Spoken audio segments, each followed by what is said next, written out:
Hola, buenos días a todos. Hoy tenemos aquí a David Álvarez Castillo, que es un ingeniero de caminos, canales y puertos, ingeniero civil para los amigos de América Latina, es un experto consultor internacional y un gran colaborador de este blog. Y nos va a hablar de un tema muy específico, muy interesante, que es el transporte a la demanda, que es una forma muy innovadora de gestionar lo que es la relación oferta y demanda en el transporte, especialmente muy adecuado para zonas de débil tráfico. Sin más, yo lo que quiero es que, David, tú mismo te presentes, completes esta presentación y te empezaré a hacer las preguntas pertinentes. Muy bien, pues muchas gracias. En primer lugar, gracias por haber querido contar conmigo en esta serie de entrevistas. Y en segundo lugar, gracias por tu pequeña presentación. Bueno, pues para los que no me conocen, efectivamente, mi nombre es David Álvarez Castillo, soy ingeniero de caminos, canales y puertos en España, lo que se conoce en el resto del mundo como ingeniero civil. Llevo más de 16 años trabajando en el mundo del transporte, la movilidad, el tráfico, el transporte público, etcétera. Y digamos que mi profesión es un poco, tengo una doble vertiente. Por un lado, la de consultor independiente e internacional, en el que, bueno, pues tengo la suerte de colaborar contigo, Julián, en muchos proyectos. Hemos trabajado juntos en Polonia, hemos trabajado en Argentina, en México, he trabajado en Brasil. Y luego, por otro lado, mi faceta de docente y formador, que también he colaborado contigo y hemos trabajado juntos, pues montando cursos, tenemos un máster ahora en marcha, en fin, que esa es un poco mi doble vertiente. Estupendo, David. Pues lo primero sería que nos contases qué es realmente el concepto de transporte a la demanda, que no todos los lectores lo conocen, todos los seguidores. Vale, bueno, el transporte a la demanda, efectivamente, para los que no lo conocen, se podría entender de forma genérica como es un sistema de transporte público, pero se aleja de lo que es el transporte público regular que todos conocemos, en el cual existen unas líneas, existen unos horarios de paso, unas frecuencias, unas paradas. El transporte a la demanda no. El transporte a la demanda es un transporte público flexible que se adapta cada día o cada vez que se quiere emplear, se adapta a los potenciales clientes mediante diferentes vehículos, diferente tecnología, que ahora según vayamos hablando vamos desgranando. Y esto generalmente se aplica a zonas de débil tráfico, de baja demanda o demanda dispersa, y me gustaría que contases cuáles son ese tipo de áreas y dónde se encuentran. Vale, bueno, este sistema donde mejor se adecua suele ser las zonas rurales en las que son pequeñas poblaciones, núcleos pequeños, pedanías, concejos, de tal forma que es tan bajo el número de habitantes que se genera ese débil tráfico, pero simplemente porque hay baja población. Este es un tipo. Existen más tipos. Otro, por ejemplo, es el de las urbanizaciones. Existen grandes urbanizaciones en los cuales el urbanismo disperso hace que no tenga sentido que haya una línea de autobús que vaya recorriendo todas las calles de la urbanización. Este es otro caso en el que se puede considerar un débil tráfico, también porque está muy habituada el usuario de la urbanización a usar el vehículo privado. Solamente existen unos pocos cautivos del transporte público. Y por último, también se suele emplear en lo que se pueden conocer centros de atracción, pero sobre todo centros de transporte, en el cual existen unos horarios punta, ¿no? La punta de entrada, la punta de salida de mediodía, la punta de salida por la tarde, que hace que durante el resto del día apenas haya movimiento, apenas haya demanda. Por tanto, estos son un poco los tres grupos principales que yo más conozco y más he trabajado en cuanto a aplicación de un transporte a la demanda. Este último te refieres a centros empresariales o polígonos industriales, etcétera. Exacto. Conozco los dos casos. Conozco el parque empresarial, que tiene un montón de empresas donde hay un montón de trabajadores y se han adecuado sistemas de transporte a la demanda para que por las mañanas los trabajadores que quisieran pudieran hacer uso de él, como polígonos industriales que están fuera de los principales corredores y lo que se busca es que el autobús solamente acceda al polígono industrial en el momento en que hay alguien en la parada. Este caso es conocido en Madrid como con el sistema Pardem, que hay un botón en las paradas que tú lo accionas de tal forma que el vehículo cuando se aproxima recibe una notificación a bordo, el conductor lo ve y sabe que tiene que entrar en el polígono industrial, recoger y volver a salir. Bueno, pues eso nos interesa mucho. Nos gustaría que nos contases qué se está haciendo por el mundo, ¿no? En las diversas experiencias. Si nos puedes hacer un pequeño resumen, evidentemente. Bueno, principalmente estos sistemas se están empleando en Europa. O sea, hay casos conocidos en Portugal, en Holanda, en Francia, en Suiza, en Alemania. Pero por suerte ya incluso ha llegado a España. O sea, en España hay muchos casos, principalmente también del centro hacia el norte de España. Hay muchos casos conocidos en Guipúzcoa, en Álava, en Navarra. Yo conozco dos principalmente que funcionan bastante bien. Uno es el caso de Castilla y León. Estamos pensando en una comunidad autónoma en las cuales tienen muchas localidades de baja población que tienen el servicio de previamente el día antes, llama el que desea hacer uso y el autobús por la tarde se informa a los operadores para que al día siguiente sepan a qué localidades tienen que acceder. Esto estamos pensando en una comunidad autónoma.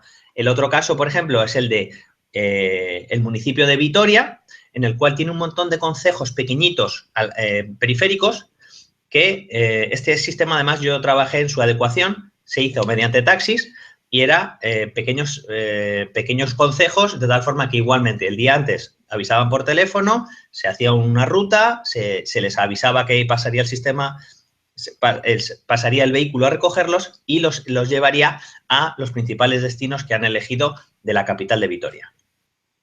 Muy interesante. Has hablado precisamente de taxi, ¿no? ¿Cuál es el papel del taxi, que es un modo que no siempre se menciona en muchos de los planes de transporte, ¿no? ¿Cuál es el papel del taxi en este tipo de proyectos de transporte a la demanda? Bueno, sí, mira, el taxi al final en estos casos resulta más competitivo que un vehículo, que un autobús, que un vehículo pesado, principalmente en costes, ¿no? El transporte por autobús está saliendo, el coste por kilómetro está alrededor del 1,20, 1,30, 1,10, 1,20, 1,30 euros por kilómetro. Mientras que las tarifas de los taxis hoy en día están en 0,58 euros kilómetro. De tal forma que para recoger o para acceder a ciertas zonas en las que tú puedas recoger a 1, 2, 3, 4 pasajeros, te sale más económico ir en taxi. Eso por un lado. Pero luego, como hemos dicho, estamos hablando de zonas rurales, no suelen contar con infraestructuras adecuadas que un autobús, el típico autobús de 11 metros, 15 metros, pueda acceder. Primero por ancho de calzada, dificultades de giro, dificultades de dar la vuelta. Ahí el taxi se vuelve mucho más competitivo porque estamos hablando de un vehículo ligero, un turismo, que maniobra adecuadamente y estamos hablando de eso, de para recoger pues hasta 4, 5, 6 personas es el vehículo adecuado. Por otro lado, además, es un sector que tiene ciertas dificultades hoy en día. Las tecnologías hacen que haya competencia, que el transporte público por autobús también van reduciendo las tarifas. Bueno, pues también es una forma de darle un poquito de impulso a este sector. Y para hacer estos estudios o estos planes o estas actuaciones, ¿cómo hay que abordar los trabajos? Explícanos un poco la metodología, el proceso de implantación de estos trabajos. Bueno, pues la metodología es un poco la que tú y yo siempre vamos contando, que es muy básica. Lo primero, siempre hay que hacer una recopilación de información, saber qué hay, saber qué se hace, saber las carencias, en fin, el poder llegar a hacer un diagnóstico. Hay que hacer un diagnóstico de movilidad, conocer qué red o qué sistema de transporte público existe actualmente y luego conocer las carencias y conocer la movilidad. ¿Cómo la conocemos? Como a ti y a mí nos gusta, siempre lo primero es la inspección visual. Ir a campo, ver qué hay, ver qué no hay. Después, hacer una serie de entrevistas. A mí me gusta siempre plantear entrevistas tanto con, por ejemplo, con los alcaldes o con las personas que representen esos núcleos de baja población, sentarnos con ellos, hablar cuáles son vuestras dificultades, cuáles son los días habituales en los que los habitantes necesitan moverse, dónde suelen ir. Pues mira, mis habitantes, mis vecinos van a tal hospital y van a tal mercadillo y van tales días y van a tales horas. Ahí estamos cogiendo la información adecuada para luego poder plantear el sistema de transporte a la demanda adecuado. ¿Qué días debe funcionar? ¿Cuáles pueden ser las horas? ¿Cuál puede ser la demanda? En base a eso ya tenemos toda la información. Ahora sí hacemos una serie de propuestas, hacemos los cálculos. Primero, los cálculos económicos. ¿Cuánto va a costar este sistema? Siempre de forma orientativa, porque hemos dicho que es un transporte a la demanda. Habrá días que funcione, habrá días que no haga falta que exista, pero hacer unos números estimativos para que exista esa financiación adecuada y que pueda funcionar. Plantear una serie de propuestas, bien como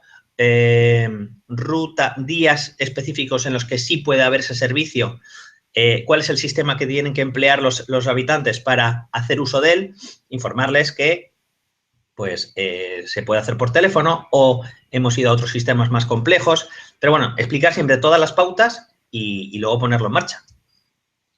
Muy bien. ¿Y cuáles son, en tu opinión, las claves para que ese sistema funcione bien, ¿no? Y alguna, digamos, imagínate que quieren abordarlo otras comunidades autónomas, municipios, etcétera, o incluso en América Latina, nuestros amigos de América Latina, ¿qué les recomendarías para que eso tuviera éxito?